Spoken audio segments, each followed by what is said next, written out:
মা বোন আমারও আছে, মা বোন আপনারও আছে। আমার কথা হচ্ছে, আমার মা বোন নিয়ে আপনার মা বোন নিয়ে তারা পুতুল খেলবে, সেটা তো আমরা হতে দিব না ভাই। আমি কথাগুলো একটু খোলামেলাই বলছি। আপনি দেখেন, আমার মা বোন এবং আপনার মা বোনের উপকারের স্বার্থে দেখেন, আপনি যখন আপনার মা বোনকে নিয়ে আপনি যখন একটা হসপিটালে যাবেন, বিশেষ করে ডেলিভারি ইস্যুতে, তারা কি করবে, ডাক্তার সামান্য টাকা পয়সার লোভ করে এবং হসপিটাল কর্তৃপক্ষ টাকা পয়সার লোভ করে আপনার বোনকে অথবা আপনার মা বোনকে, তারা কি করবে, আপনার রোগীকে সিজার করতে বাধ্য করবে। তাদের অনেকগুলো কৌশল আছে, সেগুলোর মধ্যে একটা হচ্ছে কি, আপনাকে বলবে ওই যে আলট্রাসোনোগ্রাফি একটা পরীক্ষা আছে, আলট্রাসোনোগ্রাফি করে বলবে যে কি বাচ্চার পজিশন ঠিক নেই, আপনার বাচ্চার ওজন বৃদ্ধি হয়ে গেছে, আপনার বাচ্চা যতটুকু থাকা দরকার তার থেকে বড় হয়ে গেছে, অথবা যে পজিশনে থাকা দরকার উল্টো পজিশন হয়ে গেছে। তখন আপনার তো এমনি তো মাথা, ওই সময় তো মানুষের সেন্সিটিভ মাইন্ড থাকে, সব কর্নার থাকে, তখন ওই সময় আপনার ওই সুযোগটা তারা নিবে। আপনি তখন চিন্তা করবেন যে কি করতে হবে ডাক্তার সাহেব, তখন তারা বলবে যে সিজার করতে হবে। তো চড় একটা তারা কি করবে, রেট ঠিক করবে 30,000 টাকা, 40,000 টাকা, 50,000 টাকা। হসপিটালের গুণগত মান হিসেবে তারা আরো কম বেশি হয়ে থাকে।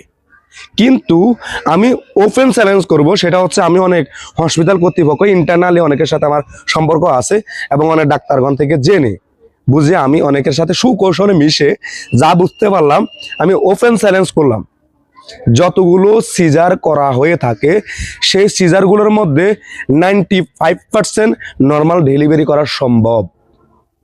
কিন্তু তারা চলে বলে কৌশলে আমাদের মা বোনদেরকে সিজার করতে বাধ্য করতেছে। তো আপনার মা বোন আমার মা বোনকে নিয়ে তারা কেন ফায়দা লুটবে? শুধু তাই না, যাদেরকে সিজার করে থাকে আপনার হয়তো বা অবগত আছেন যে তারা কিন্তু কোনো ধরনের ভারী কাজ করতে পারে না, এবং তারা এক কথা হচ্ছে তারা আগের মতো সচল না, তারা স্বাভাবিকভাবে অসুস্থ হয়ে পড়ে, কোনো কিছুতে না হতে তাদের মানে অসুস্থতা তাদেরকে খুব সহজে ঘায়েল করে ফেলে। আর ওই বাচ্চাগুলো অত স্ট্রং হয় না।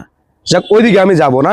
বিশেষ করে হচ্ছে আমি আপনাদেরকে আবারও একটু সচেতন করে দিচ্ছি, বিশেষ করে আমার মা বোন আপনার মা বোনদের উপকারের স্বার্থে। অন্তত ভিডিওটা যদি ন্যূনতম উপকার আপনার মনে হয়, অন্তত শেয়ার করে, যত ইচ্ছে আপনি শেয়ার করতে পারেন, শেয়ার করে যাতে করে আমার মা বোন আপনার মা বোন এবং অন্যদের মা বোন যাতে এই বিপদ থেকে রক্ষা পায়, এই জালিয়াতি থেকে যাতে করে তারা রক্ষা পায়। বিশেষ করে আমি আবারও বলে দিচ্ছি, যে সকল হসপিটাল কর্তৃপক্ষ আপনাদেরকে এইসব বলবে, আপনারা ভালো করে জাস্টিফাই করে জেনে নেবেন যে এটা কি আসলে সিজার করা লাগবে নাকি নর্মাল ডেলিভারি করা লাগবে। যদি আপনি বুঝতে পারেন যে এটা নর্মাল ডেলিভারি করে সম্ভব হয় বা নর্মাল ডেলিভারি করে আপনার রোগীকে আপনি সেভ করতে পারেন, অবশ্যই সেটা করবেন। এবং শুধু তাই নয়, আপনি যদি প্রুফ পান যে সকল ডাক্তার কিংবা হসপিটাল কর্তৃপক্ষ এগুলা